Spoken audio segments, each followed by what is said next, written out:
अगर आपने कभी सोलो ट्रिप नहीं की है तो इस वीडियो में मैं आपको बताने वाली हूँ कि सोलो ट्रिप के क्या क्या फ़ायदे होते हैं। और सबसे इम्पोर्टेंट चीज़ कि इस बार मैं महाकुंभ में सोलो ट्रिप के लिए गई थी, और ये मेरा actually one of the best experience था, क्योंकि एक तो सोलो ट्रिप में ना कोई टेंशन नहीं होती है कि किसी और के टाइम के हिसाब से चलना है। आप अपने टाइम के हिसाब से उठो, आराम से जाओ, और जहाँ तक आप जो भी एक्सप्लोर करना चाहो आप कर सकते हो। जो खाओ पियो और फिर आराम से जितने बजे भी घर आना है आप वापस आ सकते हो अपने होटल में। तो इस बार महाकुंभ में स्नान तो मैंने कर लिया था, पर उसके बाद जो सबसे इम्पोर्टेंट चीज़ जो मुझे कवर करनी थी वो है नागा बाबा लोगों से मिलना, उनसे बातें करना। और ये डिसीजन मैंने थोड़ा सा लेट लिया, क्योंकि 29 को यहाँ पे जो हादसा हो गया था उसके बाद सारे जो बाबा लोग थे वो वैसे भी थोड़ा गुस्से में थे, क्योंकि उनका नहाना रोक दिया गया था। लेकिन 30 को ही मुझे वापस जाना था बनारस की तरफ, इसीलिए मैंने सोचा मेरे पास यही दिन है और मुझे इन लोगों से मिलना ही पड़ेगा।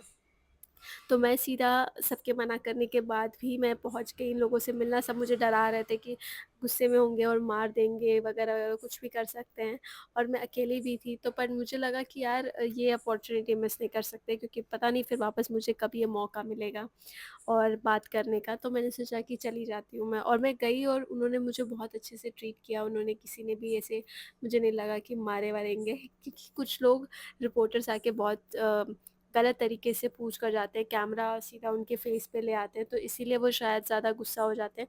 इसलिए मैंने, जब मैं उनसे बात कर रही थी, मैंने कोई रिकॉर्डिंग नहीं की। मैंने उनसे सबसे पहले परमिशन लिया कि क्या मैं बात कर सकती हूँ, और उसके बाद उन्होंने बहुत आराम से कि हाँ आप बात कर सकते हो। तो मैं बहुत देर तक वहाँ बैठी थी, मैंने उनसे बात की।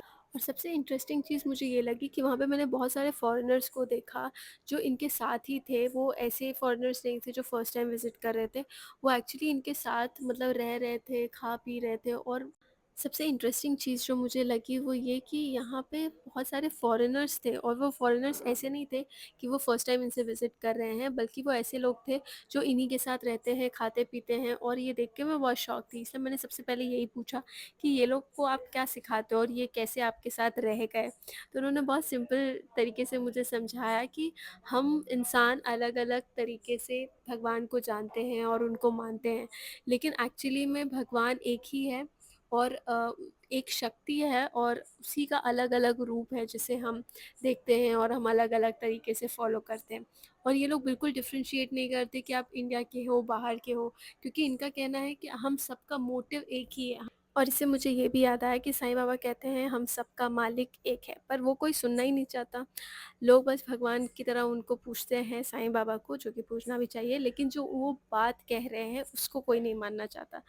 तो ख़ैर मुझे ये बात तो सही लगी उनकी। और उसके बाद उन्होंने ये भी बताया कि हमारे जो देवी देवता हैं, जो उनकी स्टोरीज़ हैं, कहानियाँ हैं, उन सब से हम कुछ ना कुछ, हम हमारे लिए है सीखने के लिए कि लाइफ में सुख और दुख दोनों चीज़ें आएँगी, पर आप उसको, उस सिचुएशन को कैसे फ़ेस करते हो और कैसे उससे लड़ते हो। और ये बताते-बताते वो बाबा खुद इतने इमोशनल हो गए, और उन्होंने एक सबसे अच्छा एग्ज़ाम्पल दिया शिव जी का।